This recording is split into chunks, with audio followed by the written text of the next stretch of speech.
Il-kumpanija massiċċa Farsons rimarkat li żammet il-ħaddiema kollha magħha minkejja sfidi kbar kawża tal-imxija.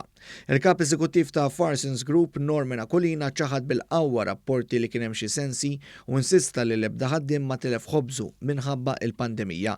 Dan qalu mal-Gazzetta Business Today. Il-kumpanija bħal oħrajn fosthom dawk li jipproduċu l-birra kellhom tnaqqis fi dħul.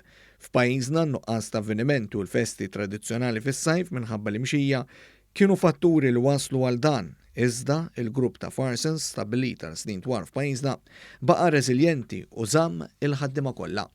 Is-Sur Akolina qal il-kumpanija użat l-għaqal tagħha fejn naqset ċertu nefqa. Il-kap eżekuttiv tal-grupp Farsons semma wkoll għajnuna li tal-gvern fosthom bil-COVID wage supplement.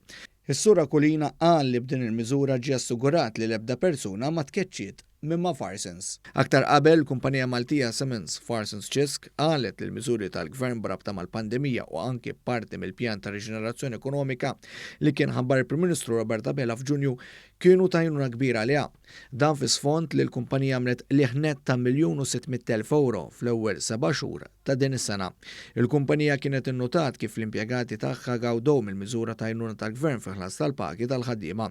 Kif kien previst tal-ħafna negozji, Farsons naqset il-profit meta mqabbel ma' dak tas-sena li għaddiet, iżda xorta għamlet lieħ f'dan iż-żmien tal-pandemija.